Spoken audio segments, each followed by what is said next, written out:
Hey guys, it's Drew again. I've got a fun little exercise that started with a conversation between me and my youngest daughter. She asked me who were the greatest players that I would love to see play that I never had a chance, and I thought, you know what? That would make a good video. You want to see the list that I came up with? Well, let's check it out.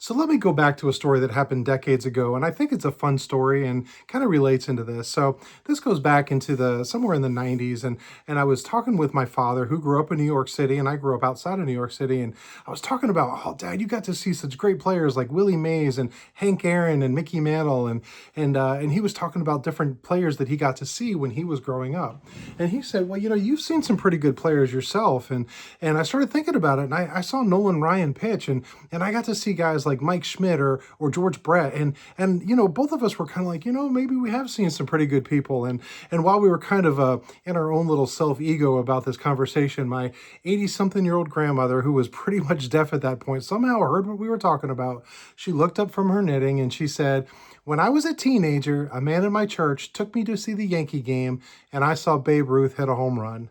And I thought, oh, so you win. But it got me to thinking, and especially with a conversation that I had with my daughter this evening, what players do I wish I could have seen that I never got a chance to see? So I thought what I'd do is I would do a lineup, 10 players, a right-handed pitcher, left-handed pitcher, and one of each position. And I thought it'd be fun, but there's a couple caveats to this. First, they had to be retired before I was born, so there was no way I could possibly see them. So that's one of them. Second thing is I had to have a card in order to show you as a representation. And this could go all and on and on. And there's so many different varieties and ways that you can have this list. And this is just what I came up with. And later, maybe next week or tomorrow, I might put cards back up and say, you know what? Maybe I should have picked this guy over that guy. Now, there's a couple of other things. There's some obvious guys that you might think, oh, he's going to put those in. I kind of try to leave those out, although there's some that I just couldn't help. And what I wanted to do was I wanted to sort of experience any one of these players when I would read about them or hear about them or imagine what it was like with them on the field doing what they did best in their prime, the electricity that would come into the air when that one batter comes up to the plate where you don't know what's going to happen, or that pitcher is coming in and it's a tight situation and it's just this electricity. And I don't know how to describe it, but if you've ever been to a game, a high pressure game, or seen some of these players in any sport, then you know what I'm talking about. It's that electric player, that person that somehow rises to the occasion and just delivers, and whether it's delivered magnificently with a strikeout or delivers with a home run. The point is that there's electricity in the air and the crowd can't wait, the anticipation of what's going to happen. That's the 10 people that I tried to pick. So let's go through my batting, or not my batting order, but my lineup. First thing is my right-handed pitcher. Now, this, I got to be honest, in my opinion, and I've never seen myself come off of this debate. To me, this is the greatest pitcher of all time. Not just right-handed pitcher, the greatest pitcher of all time. And I would love to have a discussion on this with you, but I picked none other than Walter Johnson. So I just got this card a few months ago. I love this card. It's my older Walter Johnson, but I don't think it'll be my last. So my right-handed pitcher, Walter Johnson. My left-handed pitcher, I've read books, I've seen video, I've heard conversations, and I just can't imagine someone more electric, but more people were more in love with and admired when he was taking the mound than none other than the left arm of God, Sandy Koufax. So that's my left-handed pitcher, and with a 1-2 punch like that, it'd be pretty hard to come up against it. Catcher. So this is a tough one because the greatest catcher, in my opinion, is Johnny Bench. But A, he played when I was alive, and B, I actually got to see him. So maybe that's another video, the greatest all-time players that I got to see in person. But I digress. Anyway, I wanted to pick a catcher that somehow commanded the field. And I could have gone with Yogi Berra, but there was a problem. He was a Yankee, and there's no Yankees in my list. So, well, there's basically no Yankees in this list. I wasn't going to pick him. But what I wanted to pick, because I really felt he had more calm presence and just an overall demeanor, I picked Roy Campanella. And if you don't know the story about this case and this card, go back and find it because it's a great story. But I love the 52 Bowman. This is a great image of Campanella.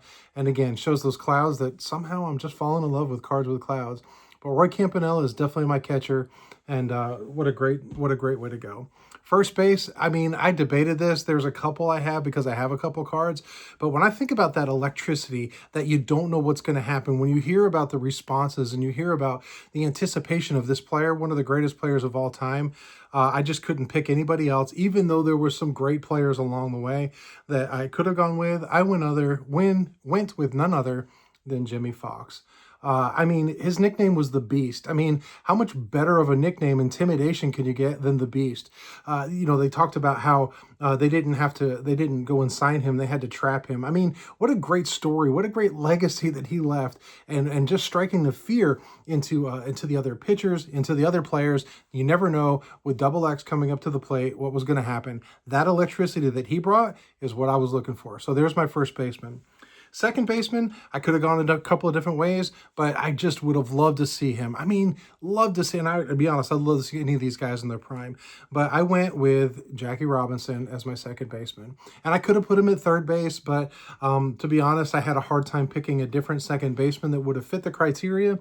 So I put him at second because he was known as a second baseman for a good chunk of his career.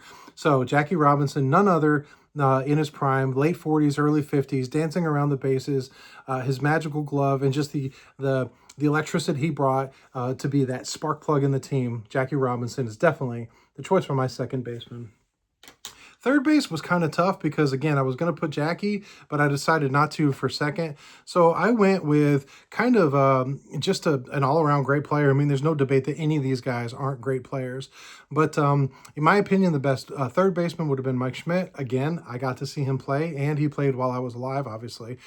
So I went with Eddie Matthews. I just didn't have a great selection of cards for third baseman outside of Eddie Matthews. Not that there's anything wrong with Eddie Matthews or he doesn't deserve that ranking amongst this list, but I just thought there's really nobody else that I had that I would pick, so I went with Eddie Matthews. And great card, 53 Bowman, just a beautiful card.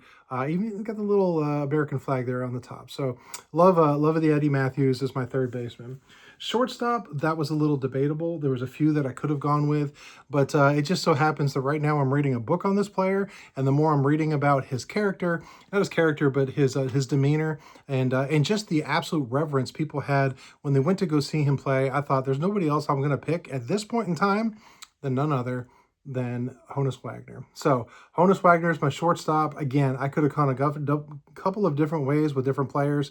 That wouldn't have been a bad pick, but Honus Wagner, I mean, you just got to go. I mean, one of the greatest, and honestly was considered the first major superstar of the turn of the century as a batter, and just led the team, the Pirates, in the early days. So just revered and loved, and love this card. Look at that split grip, and just really love that card. So Honus Wagner, easy choice for me, at least, for my shortstop. Outfield, I just went with three outfielders. And again, I was looking for ability and spark. That guy that when he's coming up, you just know people are sitting at the edge of the seat, or they're starting to rise up because they want to see what's going on. So the first one I have, and I didn't really put him in left, center, and right, although you could do this with these guys of where they had played. But man, to talk about a spark, right behind Honus Wagner, same time, had to go with Ty Cobb. I mean, what a bigger draw than Cobb. People loved him. People hated him. People loved to hate him or hated to love him. I don't know. But people had so much emotion and so much energy just to go see Ty Cobb. What's he going to do? It didn't matter if he was at bat, on the field, playing out in the field, on the bases. What was he going to do? He was always had people looking and off balance. And that's the kind of play that I like to watch, and that's the kind of player I wanted to see. So my first outfielder is Ty Cobb. You really can't go wrong. Second one, I mean, you talk about absolutely dominating the presence, them going back to the story that I told with my grandmother, but I had to go with Babe Ruth. And Babe Ruth is another outfielder. Just, again, the presence on the field, off the field, or whatever. You never knew what he was going to do. He was going to swing hard, and he's either going to go deep or he's going to go down hard swinging. But either way, he was a show coming out, a one-man show that could do so much damage. So he was my lone Yankee.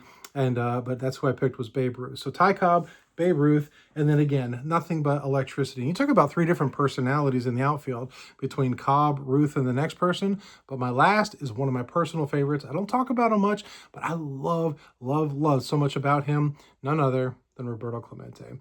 Clemente out there at right field, that cannon out there, a spark plug on the bases, the team leader, the quiet. He was so much to so many people, to Puerto Rico, to America, to Pittsburgh, and just the World Series, the two different World Series, and then of course dying as a tragic hero, just trying to help other people. Nobody else I would rather sort of build a character with a different plan than Roberto Clemente. So there's my 10. What'd you think? I mean, I could have gone with so many. I didn't pick Lou Gehrig or Mickey Mantle or Willie Mays or Hank Aaron. There's so many other great players. I can have a completely different list. But I thought this was a strong list. It was a fun thing to do. It's a great exercise. It's just a different excuse to pick out cards and start looking at them. So I hope you enjoyed it. What do you think? Tell me down below. Who was I wrong? Who would you have gone with? Who should I pick? I mean, do I need more third baseman and second baseman in my card collection to represent? Maybe it's time to get a Charlie Gehringer. I don't know. But at any rate, I really appreciate you coming along with me, telling me your thoughts on this in the comments. Until next time, you guys be good.